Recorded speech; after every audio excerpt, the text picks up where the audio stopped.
philosophy, which holds one race superior and another inferior, is finally and permanently discredited and abandoned.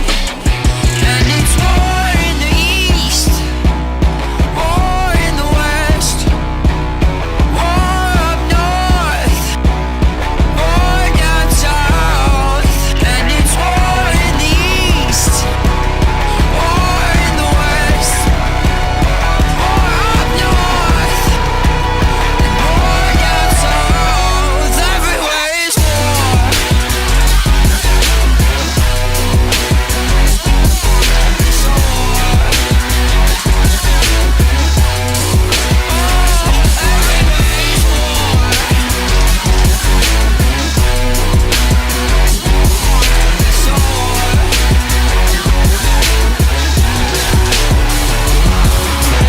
Until there's no longer first class and second class citizens of any nation, it's on. And until the color of a man's skin is of no more significance than the color of his eyes, we say war. And it's war in the east, war in the west, war up north, war down south. And it's war in the east, war in the west, war up north, and war down south. Everywhere is, everywhere is war.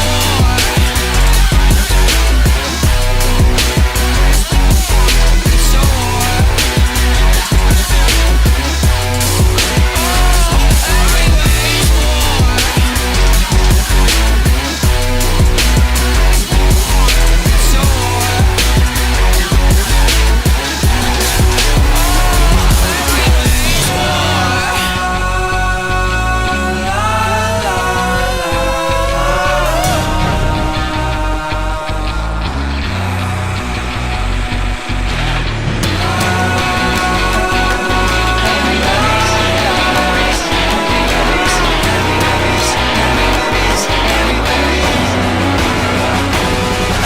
is war. It's a war.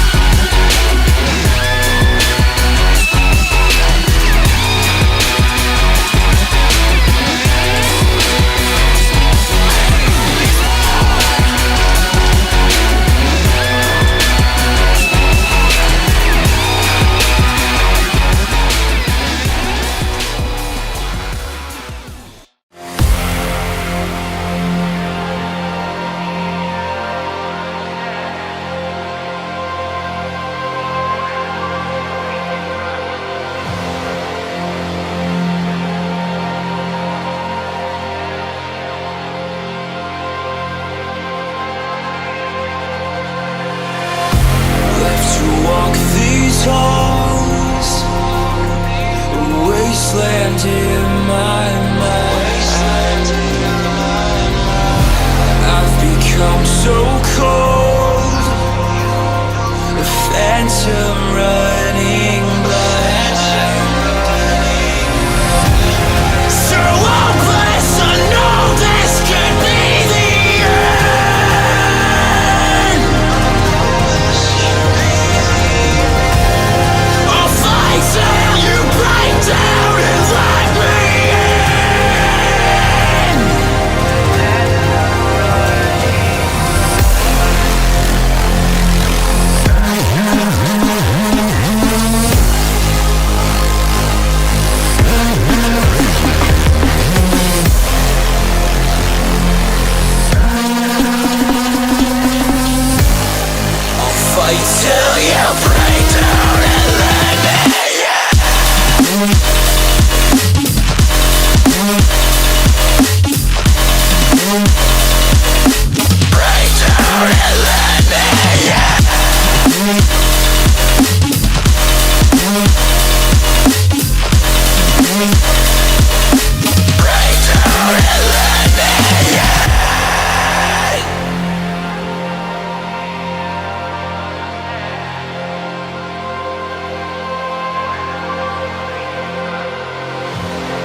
catharsis. Behind the gates you keep a shelter from the darkness. So hopeless, I know this could be the end.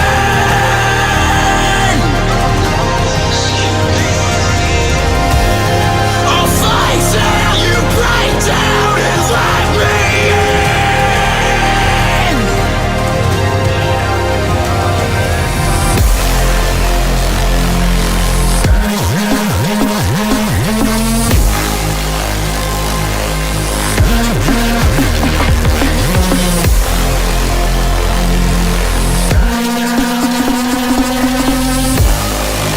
Fight till you break down and let me in. Break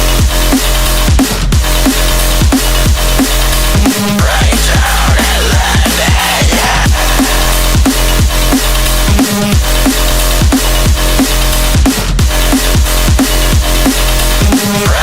and let me in.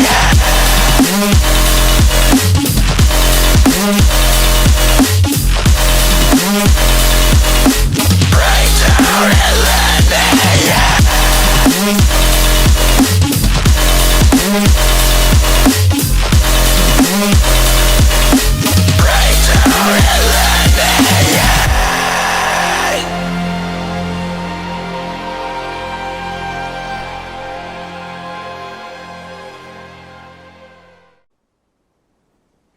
Yo, what's up everyone? Fuzzy Juggernaut here, and today I'm going to be showing you one of my clutch builds.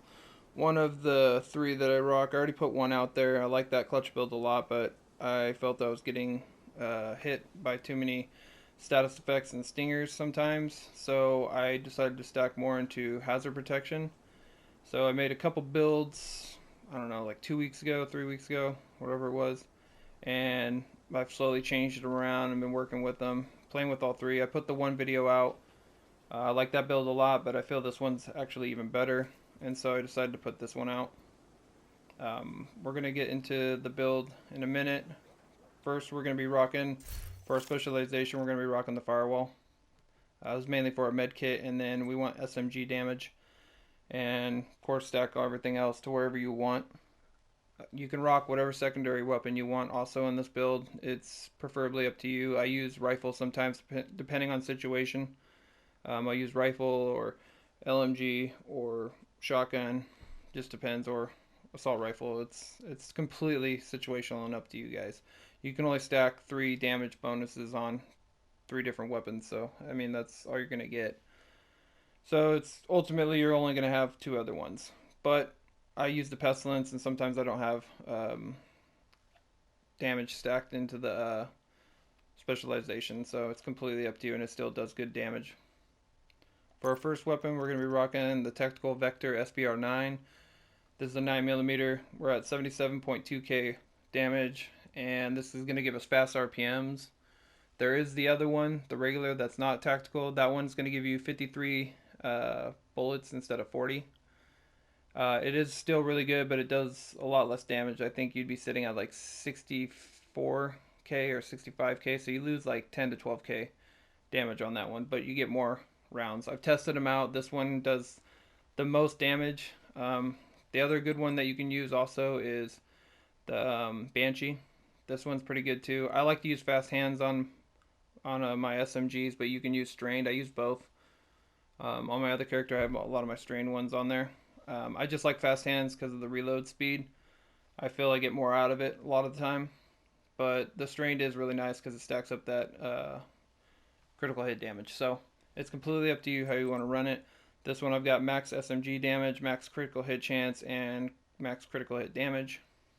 You could put damage to armor on the bottom if you wanted to. This is the roll I got, and I liked fast hands, so I kept it. Our secondary weapon is going to be the Eagle Bearer. The Eagle Bearer, I mean, you can use whatever you want, actually. This is completely situational. In my case, I use the M1A, I use the Pestilence, I use the Eagle Bearer, and I also use shotguns. Just depends on the situation I'm in. Really, you're going to be primarily focused on your primary weapon is what we're going with. But this is just secondary. Like if you got people far away, you can hit them with the M1A, try to keep them at bay or whatever you want to use, or the pestilence to put a tick on them. I normally use the pestilence or shotgun, as you'll see in the videos. Mostly I just have the shotgun on the back. I like rocking the shotgun, but you don't have to rock that at all. It's completely up to you. So my Eagle Bear is sitting at 87.3k total damage. Assault rifle damage is at 14. Health damage is at almost 20%. It's 19.5. And our headshot damage is at 10%. This is going to give you the Eagle Strike. Accuracy increases as you're continuously firing up to 30%. Headshot kills grant the tenacity buff for 15 seconds. The strength of tenacity is increased by 1% for body shots and 5% for headshots. Yada yada, you know the whole drill with the Eagle Bear by now, I'm pretty sure, after all the other videos. Preferably, I normally rock the pestilence, though. Like I said, it's up to you guys, and you can rock whatever sidearm you want. I just have the backup boomstick on there. Also, let me go into the mods real quick for our tactical vector. I'm using all critical hit chance mods and 20% round magazine. So critical hit chance on the scope, 5% critical hit chance, and then 5% critical hit chance on the laser, and then 5% critical hit chance on the suppressor, and then 20 round mag. Let's see here. For our face mask, we're running Sokolov. We're going to be running 2-piece Sokolov. Get critical hit damage and SMG damage.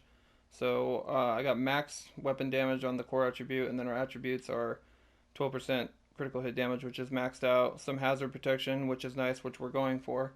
And then I put a critical hit damage mod, 11.5%. Second piece is going to be the chest. This is going to give us our second part of Sokolov. This is going to be 15% critical hit damage. Almost max damage roll on the core attribute.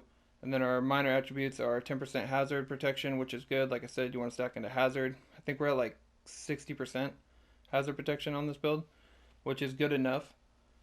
Honestly, with full hazard or not, it does. I mean, the hazard does work, but it's anything like more than like 60 or 70, I feel like is a waste. It sucks. It doesn't do anything. I haven't been at 100%, but I mean, even with, I've been at like 80%, it's just garbage in my opinion. It still doesn't, this does just as much as that does, it seems like. So we're not too worried about that with this build.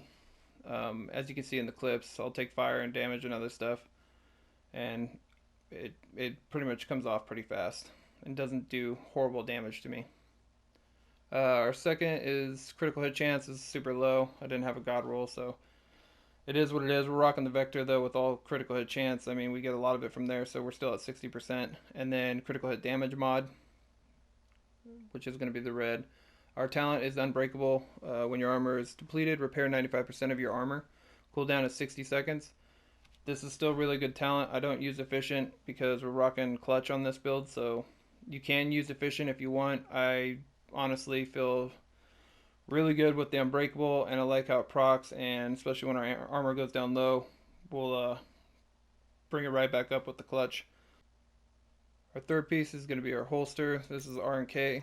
It's going to give us 15% incoming repairs. I didn't stack a whole bunch of incoming repairs because I've gotten the same pretty much results out of using a lot of stuff and using little stuff, which makes no sense in this game. It's like, I don't know what they've done, but honestly, I've cut the incoming repairs by like half or more. I think I'm at like 30 or 40%, and it still works just as fine.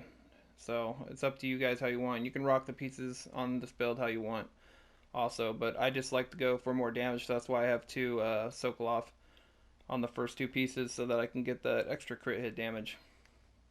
So on this, I've got maxed armor rolled on it, and then I got a critical hit chance and critical hit damage. This isn't even close to god rolled, but it's the best that I got for this R&K. You can get what you can, but we're going to be, like I said, stacking critical hit chance, critical hit damage, and hazard pretty much on this build. And we're going to be still sitting at 1.3 million, so we can take some good damage. I like to be a little more tanky on my clutch builds, and some people don't. They like to go more damage, and that's fine. You can do that too. You can take away a blue if you want, but I prefer to be a little more tanky, especially because I'm going against multiple people at once half the time. Our fourth piece is going to be the Devil's Due. This is a Seska backpack. Gives us perfect clutch. On this one, I'm rocking armor. max armor, and then our attributes are hazard protection. I'd like to have a little higher hazard protection, but it's still fine. I'm at 60%, I think, at least, or 55 or something like that. And then repair skills, which isn't a big deal. You can rock something else, preferably critical hit damage right there instead of repair skills, but I'd already re-rolled from a long time ago the max armor on there. And then we're rocking incoming repairs. It's going to give us 17.8%, so we should be sitting at like 32.8%, which is good enough. And then perfect clutch. If you are below 20% armor, critical hits repair 2.5% missing armor. Kills allow you to repair up to 100% armor for 4 to 10 seconds based on your number of red core attributes.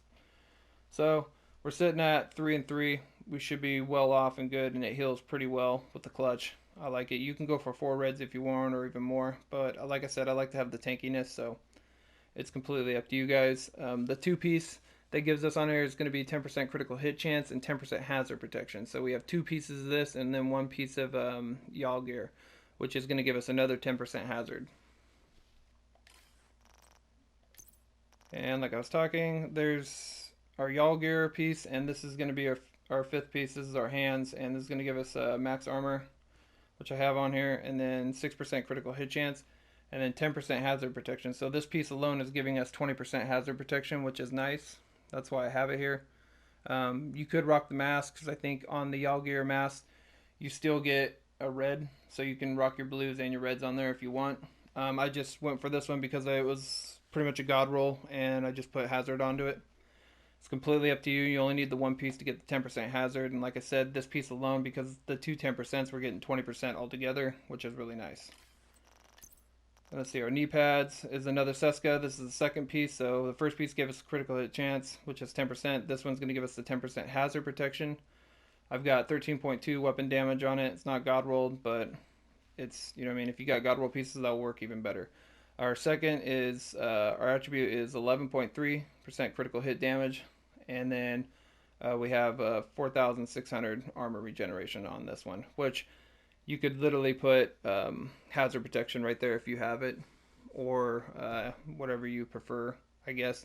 It's up to you. I just had that on there and I needed critical hit damage, so I put the critical hit damage on that piece, and it worked fine for me. Having a little armor regeneration is not bad. It's not like a lot, so it's not like it's going to regen your armor super quick or anything. You're not really going to notice it.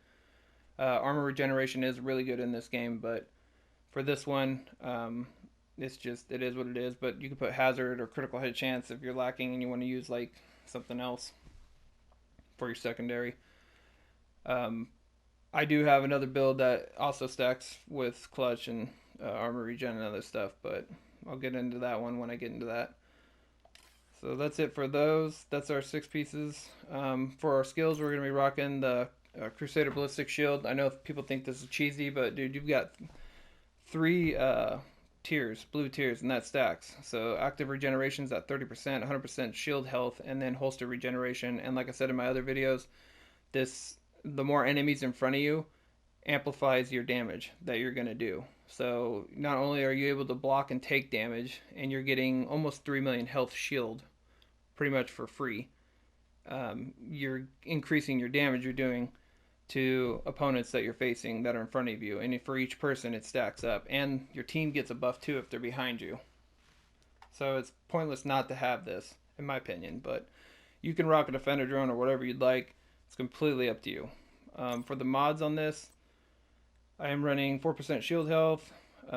This should actually be the 8% because we're rocking specialization. So yeah, so that would put us up to 28, yeah, or 2,800. This will give us the 8% shield health, and then you have damage per bonus right here, which is this multiplies your damage from each enemy that's in front of you with the shield. And then for our second one, I run the Pulse Jammer. This is like a must-have in my opinion. You can rock whatever you'd like I said, defender drone or whatever you feel comfortable with, but honestly, the Pulse Jammer is like ideal for almost every situation, especially because you're coming against so many hives and mines and everything, even people's shields, all that stuff. So it's important to have the jammer shield so you can jam all that and stop their skills from working. Wait till they put them out, whatever you want to do, or even their heals. This one we got a 30-second cooldown. The duration's 5.5 seconds, and the radius is 20 meters, which isn't bad. Charging time is 2 seconds. I have charge speed 9.4% on the first mod, and then the second one is effect duration 9%. So it's up to you. Like I said, you can run what you want, but I prefer to run the jammer. It's saved me multiple times. My watch, your watch is already going to be stacked probably where it is, and I haven't grinded the whole Warhound thing at all, so I'm lower than most people, which is fine. I know it's at a bit of a disadvantage, but it is what it is, and I haven't had time to go do that, nor do I want to do it right now. It would be nice to have all the damages, but I don't. I've got max weapon damage, close to max armor, some hazard. Reload speed is really what you want, and then skill, healing, and some skill damage. Let's see here. Our grenade is the cluster grenade. This is a really good grenade. I recommend using this one actually. It's really nice, especially I think in one of the clips you'll see me throw the grenade, and actually the guy was almost dead, but I couldn't hit him because he was behind one of the barriers or something, and I threw this out and it killed him and gave me the kill. So it's a really good grenade, and it spreads out pretty far. Let's go to our stats. So 77,163 weapon damage. PvP weapon damage though is 33,951, which isn't bad for the Vector. That's pretty good. We're sitting at 59.5% critical hit chance, which is almost 60%. That's good, at least if you're at 58% or something like that. We're at 110 crit damage, so you could, like I said, if you put strained on this, it'd stack even higher, like 160 or 170, whatever it'd be. And you can go that way. I run fast hands, so I feel my damage is good enough, but I use strain sometimes against tankier opponents. Our headshot damage is at 50%, which isn't too bad. It's not the greatest, but it's not bad. Let's go down. There we go, armor. We're sitting at almost 1.3 million armor, which is pretty good, tanky enough. I like to be a little more tankier. You can, like I said, you can go for more damage. It's completely up to you. Our armor regen really doesn't matter because we're not stacking that on this build. It's a plus to have a little bit, but it's not enough to notice. Our max health is 280,000 almost. And then, let's see here. Income repairs is 32.8%, which is more than enough. It's whether you have 60 to 70, 80%, it doesn't matter, dude. Like, I think if you're above like 25 or 30%, you're good. It helps. And that's like probably the best place you'd want to be at. 50% pulse resistance, and then here's the big one right here. This one matters. 60% hazard protection, man. This comes in handy, especially against the hives and all the stuff you see when we're going against teams in there. Unfortunately, I try to keep the videos as short as I can. They're not short because they're longer than most, but I'm just trying to showcase like a lot of situations. I can't put everything in there, and I try to get what I can so that you guys can see the build working and getting hit by multiple sources of damage, from bleeder hives to everything. So it just depends on what situation I'm in, but it literally helps regardless of anything. The fire holster, all that. The fire holster ticks for like maybe 1 second, and then I can start shooting again. So it's up to you guys. You don't have to rock it this way if you don't want to. You could go for armor regen instead. I just prefer to have hazard on this one, and it's worked for me so far. So I think that's close to about it. If I missed anything, let me know. I appreciate everyone stopping by and checking out the video. Give me a thumbs up or a thumbs down if you don't like it. Either way helps my channel out, and subscribe. I'd greatly appreciate it. But besides that, I hope you all have a good day, and I'll see you guys later.